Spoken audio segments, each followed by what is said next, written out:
Moose are the largest species of deer on Earth. Moose can be found in Canada, parts of the United States, Norway, Finland, Sweden, Latvia, and Poland. Sometimes the European moose are called elk. Seeing a moose in the wild is a sublime experience. There is no plural form for the word moose. We can say one moose or 5 moose. Moose are mammals, which means they are warm-blooded vertebrates, are covered in hair, and feed milk to their babies. Moose are herbivores, which means they only eat plants. A group of moose is called a herd. Their average lifespan is 15 to 20 years. Moose are very large. They're usually 150 to 190 centimeters tall and weigh over 800 kilograms. Male moose are especially recognizable. Their large antlers can spread 170 centimeters from end to end. A female moose cannot grow antlers, but they are still very large. Although moose are often cute and cuddly in cartoons and movies, you would not want to be close to a moose in real life. They are very big and strong and can be aggressive when they feel threatened. A male moose is called a bull. A female moose is called a cow. And a baby moose is called a calf. Cows usually give birth to 1 or 2 calves in the spring. The babies only weigh about 13 kilograms, but they can easily outrun a person by the time they are 5 days old. The young moose stay with their mother for about 1 year.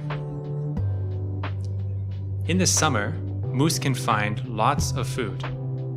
They eat plants in the forest and underwater. In the winter, finding food is much more difficult, but don't worry, moose are resourceful. They can eat shrubs and pine cones, which are both easily accessible, even during the snowy and icy months. During the winter, they also scrape snow with their large hooves to clear areas for snacking on moss and lichen. They can often be seen in lakes, rivers, and wetlands. They are quite comfortable in the water, and they are excellent swimmers, despite their huge size. They also have incredible endurance. Moose have been known to swim for multiple kilometers at one time. They can even submerge themselves completely underwater for up to 30 seconds. When moose are on land, they can run extremely fast for short periods of time. And they can sprint at speeds of up to 56 kilometers per hour. They can trot or jog at speeds of 32 kilometers. A moose's front legs are longer than their back legs, which helps them to jump over objects in the forest. They are truly athletic specimens. Moose primarily live in areas that have cold winters and lots of snow. Their hooves, or feet, are wide, which allows them to easily walk in snow or mud. They spend a lot of time in lakes when the ice melts because they don't like to be too hot. Being in the water helps them to cool down. A moose is a majestic and magical animal. We should appreciate them and try to protect their natural habitats. Moose can be hurt by overheating, disease, and tick infestation. Now, they are currently not an endangered species, but we should make sure we do what we can to help them thrive. I hope you enjoyed learning about moose today. See you next time.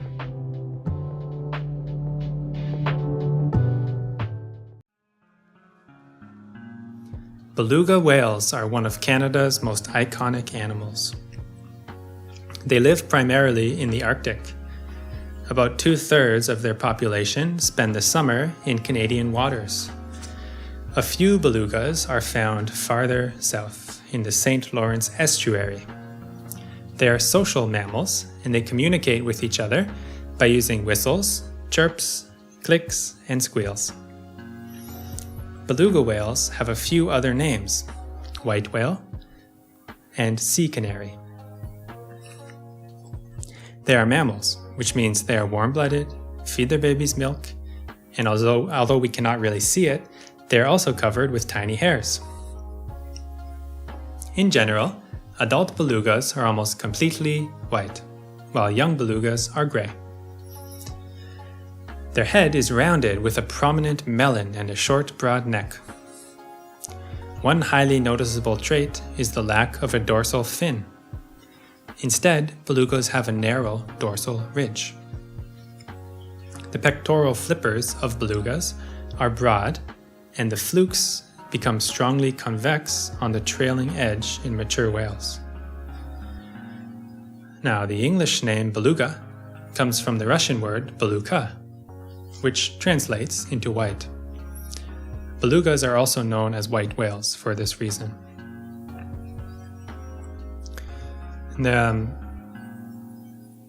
Belugas are among the few whales that have an unfused cervical neck vertebrae, and this feature makes their necks quite flexible and gives their head a wide range of motion. Belugas can swim both forward and, unlike most other whales, backwards.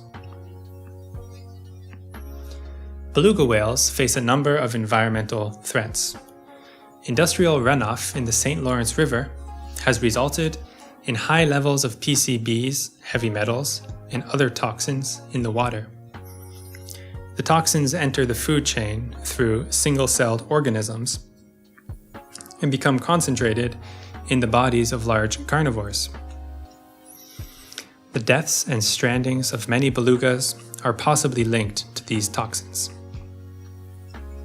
As with other marine mammals, belugas are protected by the Marine Mammal Protection Act of 1972. Hopefully we can conserve and protect these interesting animals. They're a highly social species of whale. They're extremely vocal. They're always making these noises that is kind of like their own language. Because of this, they earned the nickname the sea canary, because a canary is a kind of loud and talking bird. I hope you enjoyed learning about beluga whales today. See you next time.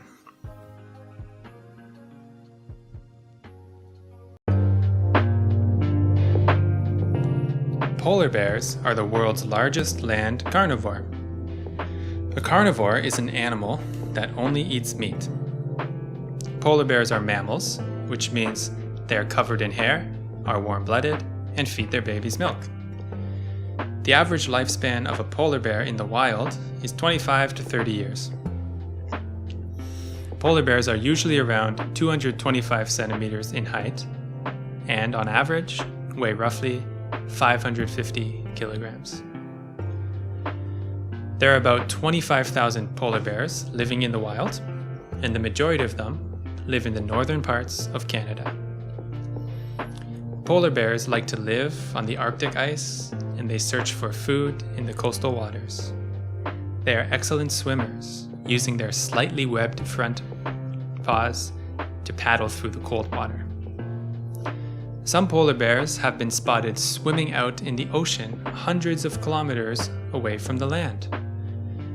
We don't know for sure, but most likely they don't swim that far.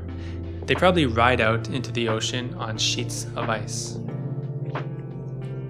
How do polar bears survive in such a cold environment?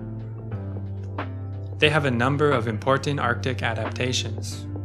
One such adaptation is their thick coat of insulated fur. Their fur is like a warm coat, and it covers a layer of fat, which also helps to keep them safe from the freezing temperatures in which they live. The white color of the polar bear's fur helps them to blend into the surrounding snowy environments. It's often very difficult to see a polar bear in the distance. And despite having white fur, polar bears have black skin underneath, which helps them absorb the warm light from the sun. Polar bears' favorite food are seals. They search for their prey underneath the snow and ice. Sometimes seals come out to land to rest in snow. They spend most of their time in the ocean, but they also pop up out of holes in the ice to catch a breath.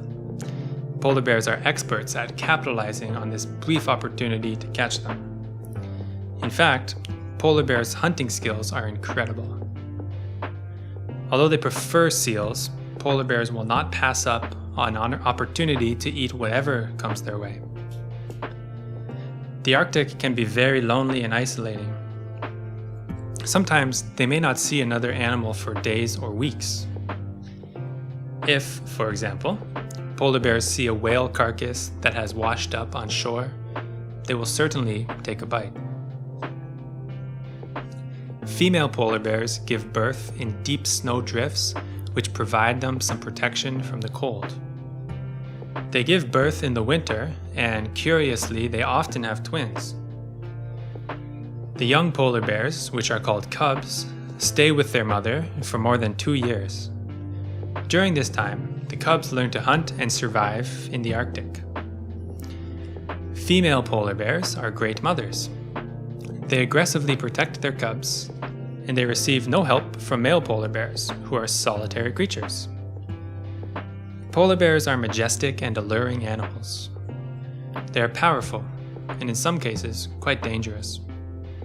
They do not often encounter humans, and because of this, they are usually unafraid.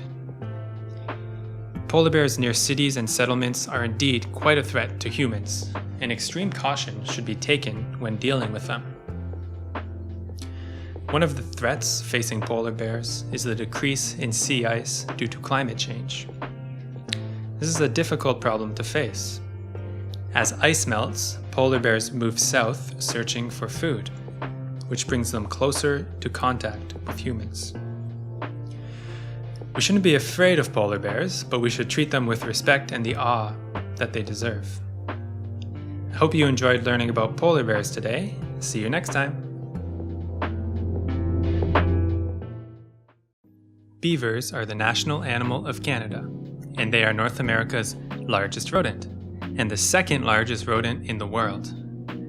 Rodents are a category of animals that include rats, mice, and guinea pigs.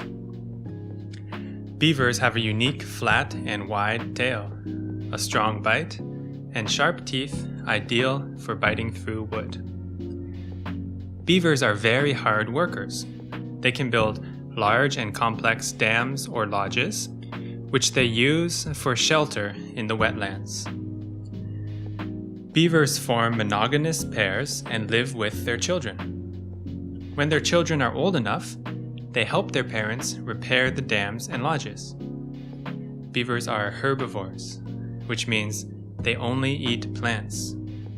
They eat tree bark, aquatic plants, grasses, and sedges. We have an expression in English called a busy beaver. This means that someone has been working hard and being productive. Beavers play a vital role in managing the health of freshwater ecosystems, and they have earned the moniker nature's engineer. Other than humans, no animal shapes and manipulates their environment more than beavers. While building their dams and lodges, beavers often alter the paths of streams and rivers. This alteration allows for the creation of extensive wetland areas. The presence of beaver dams in a wetland is associated with more mineral-rich soil. This is because beaver dams have the tendency to raise the water table of an area. In other words, beaver dams allow more water to rest in a wetland. Beavers are mainly nocturnal, which means they spend most of the day in their dams and come out at night. They don't hibernate during the winter, but they spend most of their time safely in the shelter of their dams. Groups of beavers are called colonies, and a typical colony can have around 6 to 12 members. Baby beavers are called kits. After kits are born, they spend a month or two inside the dam. Eventually, they explore outside the dam and learn to forage for food from their parents or older siblings. After 1 year, young beavers begin to participate in construction tasks. Let's learn some interesting facts about beavers. First, beavers can travel long distances to find their favorite foods. If they find a food source that is far away from their home, they can build canals so that they can float their food back. Another cool fact about beaver food preparation is that they can sometimes hide twigs and logs underwater to save as winter snacks. Okay, next. During the Ice Age, there were giant beavers called castoroids. They did not have the long and flat tails that modern beavers do, but other than that, they looked remarkably similar. These extinct giant beavers were more than 240 centimeters long and weighed 90 kilograms. Next, some beaver dams can be huge. The world's largest beaver dam is located in Alberta, and it stretches 850 meters deep into the thick wilderness. Scientists believe that multiple generations of beavers have been working on the dam. Another fact: dams help beavers avoid ice during the winter. One of the reasons that beaver dams are so amazing is that they help beavers stay warm. The dams are so large and protected that they don't freeze during the cold months of the year. In the past, beavers were hunted and trapped excessively. During the last century, however, the population has grown. Although beavers are not necessarily endangered right now, we should do our best to help conserve their environment. I hope you liked learning about beavers today. I'll see you next time.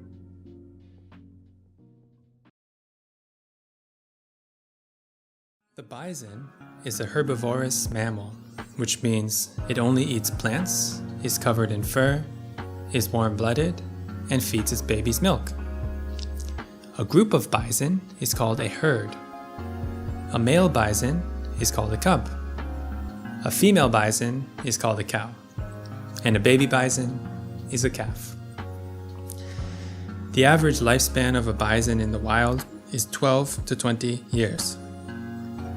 On average, bison are 3 meters tall and weigh 700 kilograms. And they're currently the heaviest land mammals in North America. They have 2 sharp horns on their heads, which can grow up to 60 centimeters. Bison have very large heads and a hump over their front shoulders.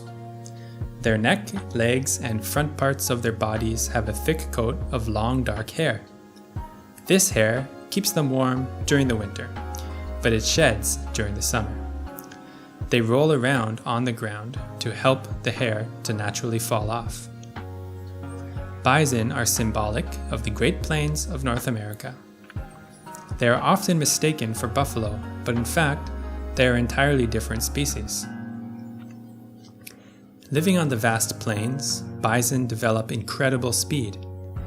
They can run at speeds of up to 64 kilometers per hour. Bison's feet are called hooves. Since they are herbivores, they only eat plants. They usually eat grass, herbs, shrubs, and twigs. When large mammals eat plants on the plains, we say that they are grazing. So, bison are year-round grazers. Male and female bison generally live in small groups and then come together in large herds during the summer for mating season. Males have to battle each other for access to females. Due to their enormous size and strength and their sharp horns, these engagements can sometimes be dangerous. During the 19th century, the population of bison on the North American plains was reduced to near extinction. But since then, due to conservation efforts, the population has rebounded. There are currently about 500,000 bison living on preserves and ranches around the continent. Bison have great senses. They can hear and smell quite well. These senses developed due to their existence on the large plains. They cannot see very well, however. Bison communicate through grunts. These noises help them maintain contact with one another and warn each other about enemies. Bison are usually found in bands arranged by sex, age, season, and habitat. Older bulls are often solitary. Both cows and bulls live in dominance hierarchy, which is established early in life.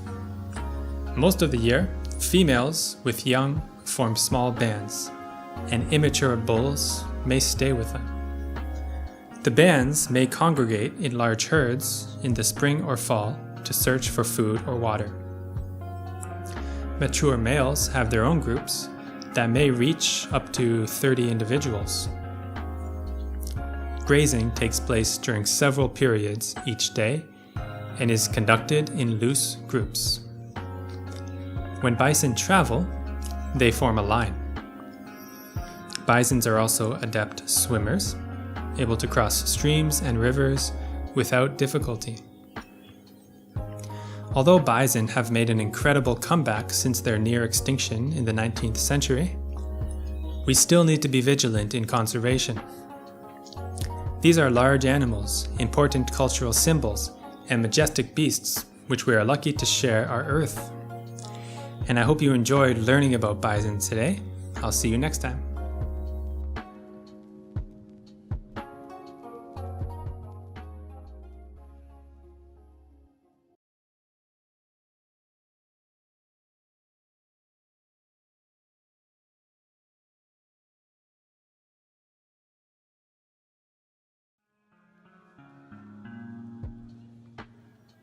Caribou are mammals that are native to the northern regions of Canada.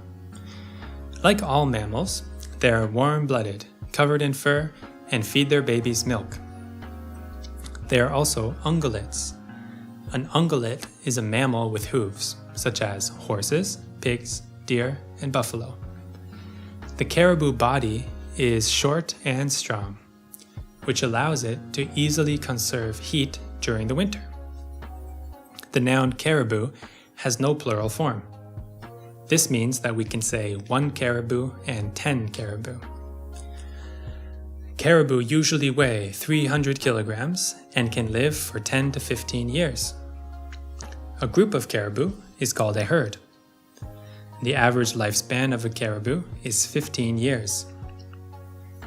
In Russia and Scandinavia, people call caribou reindeer. But reindeer and caribou are the same species. So the caribou's feet are called hooves and they are large and hollow. This means they can use their hooves to pick up or scoop up a plant called lichen. Lichen is an important food source, especially during winter months. Caribou can dig up lichen from underneath the thick winter snow. Caribou are so tough that they can easily withstand the harsh and frigid climate of the Arctic tundra. During the summer months, they have trouble dealing with insects, which like to nest in their fur. Caribou is the only species of deer wherein both males and females grow antlers. They don't look exactly the same though. The female's antlers are shorter than the male's. Male caribou shed their antlers after mating season, which is in November or December. Females, however, will carry their antlers until June. They use their antlers to defend themselves and their babies. Caribou live all across Canada, in all the northern provinces, except for the Maritimes. Caribou are epic travelers. They make one of the world's greatest large animal migrations. As summer approaches, they travel north on familiar routes. Some herds may travel more than 600 miles to reach their summer homes. They travel north during the summer because the snow has melted. But after it has melted, the Arctic tundra has abundant plant life. In the winter, the caribou travel south to avoid the extremely cold temperatures, and they spend the winter in less harsh conditions and feed on lichen. Caribou's natural predators are humans, wolverines, lynx, wolves, bears, and even golden eagles. It is difficult to catch a caribou though, as they can run up to 50 miles an hour. Caribou are in danger, as recent studies show that of the 51 herds that live in Canada, at least 20 are in decline, and none are growing. Their official classification is vulnerable to extinction. Because they make huge migrations, changes in the landscape and climate drastically affect their population. As the Arctic warms, they also become much more susceptible to diseases and parasites. These diseases can easily spread through a herd because they live so close together. I hope you enjoyed learning about caribou today. See you next time.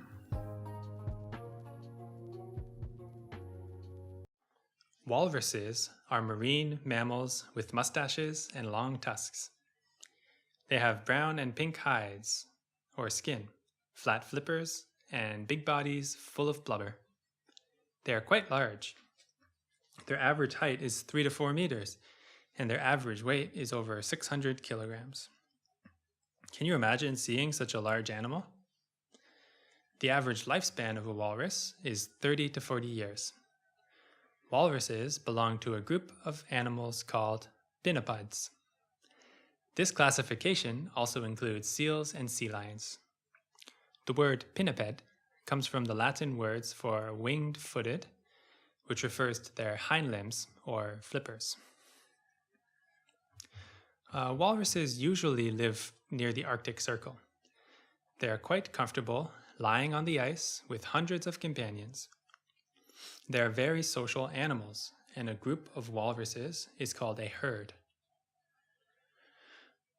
What are walrus tusks used for? There are many different uses.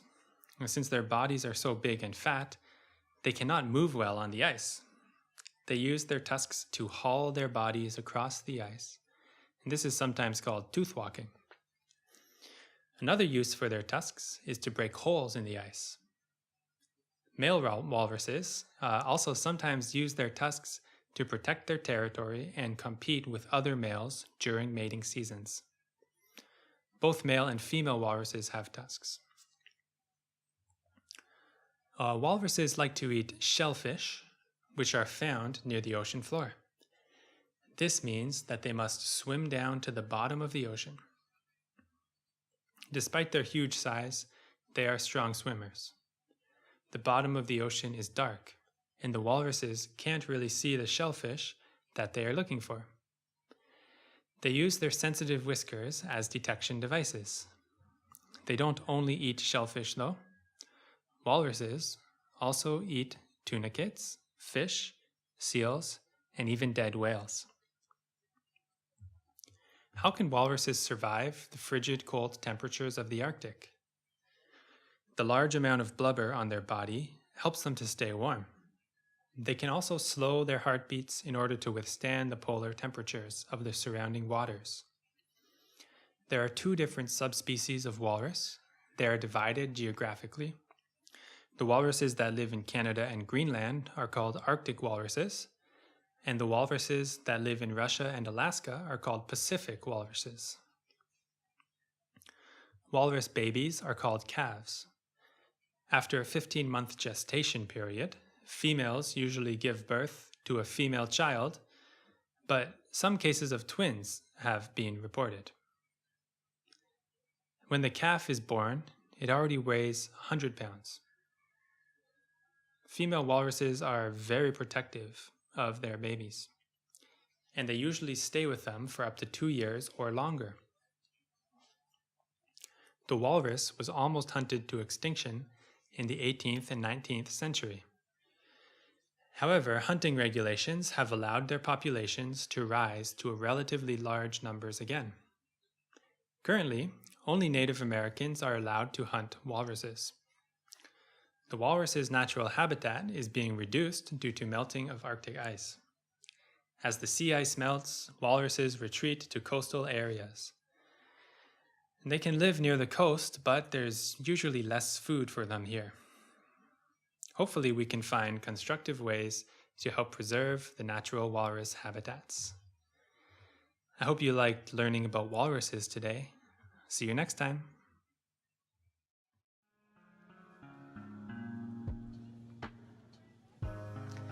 Sometimes orcas are called killer whales. They are not whales though. Orcas are the largest of all the different species of dolphins, and they are one of the world's most powerful predators. They are easy to identify because of their black and white coloring. Orcas are social animals, meaning that they can live in groups called pods. A pod, or family unit, can contain up to 40 orcas. Orcas can live between 50 and 80 years. These animals are very intelligent. Each pod uses their own distinctive noise to communicate with one another. It is almost as if each group of orcas has their own language and culture, just like humans. Orcas use echolocation to communicate and hunt. Echolocation is a process wherein an orca shoots a noise out into the water and then determines the location of things based on how those vibrations bounce back. Through these echoes, orcas are able to determine the location, size, and shape of objects that are far away. Where do orcas live? They prefer cold coastal water, but they can be found in many places from the polar regions of the globe to the equator. Being such smart animals and fearsome predators, orcas have a diverse diet. They can eat fish, squid, seabirds, penguins, seals, sea lions, and even whales. Their teeth can be up to 10 centimeters in length. Orcas hunt in deadly pods. They use cooperative techniques that give their prey virtually no chance of escape. The hunting techniques of pods of orcas mirror sometimes the behavior of packs of wolves. The pods can be either resident or transient, meaning some populations of orca like to stay in the same area while others prefer to travel. Resident pods tend to eat fish, while transient pods target mammals. Orca pods are very protective of their babies. Mothers give birth every 3 to 10 years after a pregnancy of 17 months. They only give birth to one baby at a time. The other females in the pod help the mother to raise the baby. In some cases, the babies will stay with the same pod their entire life.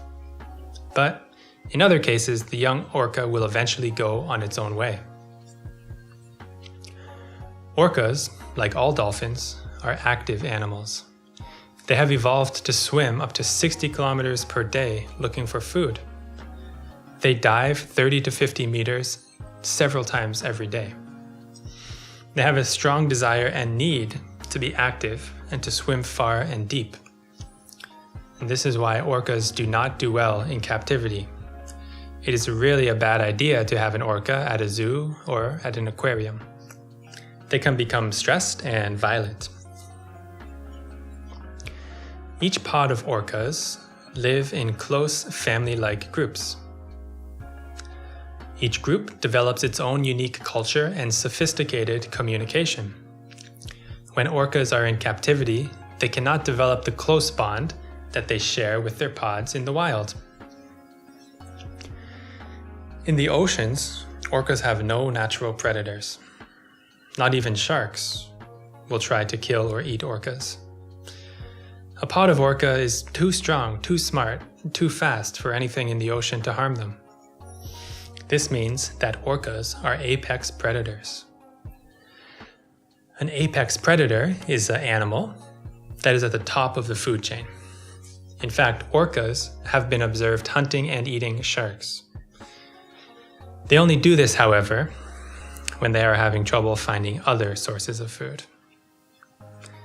Orcas are fascinating mammals. We still need to learn much more about their behavior and biology, but what we know is already impressive. What is your favorite fact about orcas? Please leave a comment. See you next time.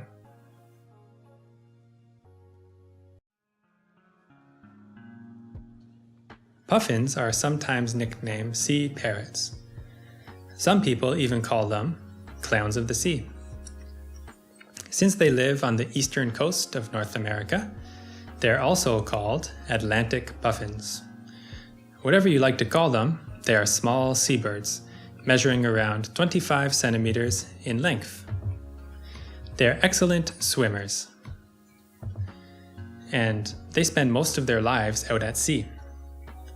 When they are not swimming, they usually rest on the waves.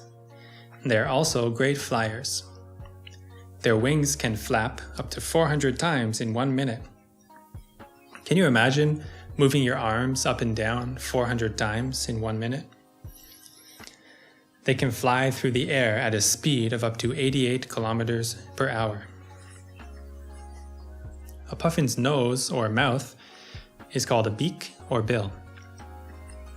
Amazingly, their beak changes color during the year. In the winter, a puffin's beak is dull gray. But in spring, it becomes a beautiful, bright orange. We don't know exactly why this happens, but it is possible that the bright orange beak color helps puffins find one another and get together in large groups. Puffins like to eat small fish such as herring, hake, and eels. Since they only eat meat, puffins are considered carnivores. A carnivore is an animal that only eats meat, and a herbivore is an animal that eats plants. An omnivore, like us, are animals that eat both meat and plants. Using their webbed feet, puffins can dive underwater to find fish. They can dive down 60 meters to find their favorite fish. In the spring, when they have their bright orange beaks, puffins gather in huge groups called colonies. These colonies meet on the coasts and islands of the North Atlantic Ocean to breed and hang out. They often breed with the same partner each year. Some couples have been mating together every year for more than 20 years. They are definitely committed partners. Puffins build a nest on a cliff, in a grassy bank, or on a rocky crevice. Their nests are lined with feathers and grass, which make a soft and comfortable bed. In these nests, females lay their eggs. Both parents take turns sitting on the eggs to keep them warm for 35 to 45 days before the babies hatch. When an animal is born from an egg, we say that they have hatched. A baby puffin has an incredibly cute name. We call a baby puffin a puffling. In the wild, puffins can live for around 20 years. The biggest threat in the wild for puffins are bigger birds, which can swoop down from above to catch unaware puffins and pufflings. Puffins are not considered an endangered species, but in some places, their populations are in decline. The main threats are overfishing, which can lead to shortages of their favorite food. Another threat is oil spills. When oil is spilled in the ocean, it can have a disastrous effect on puffins' health. What do you think about puffins? Would you like to see a puffin in the wild someday? I hope you enjoyed learning today. See you next time.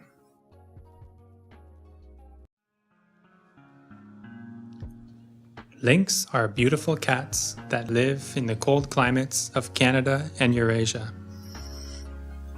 They are not very big. They are only a bit larger than your house cat.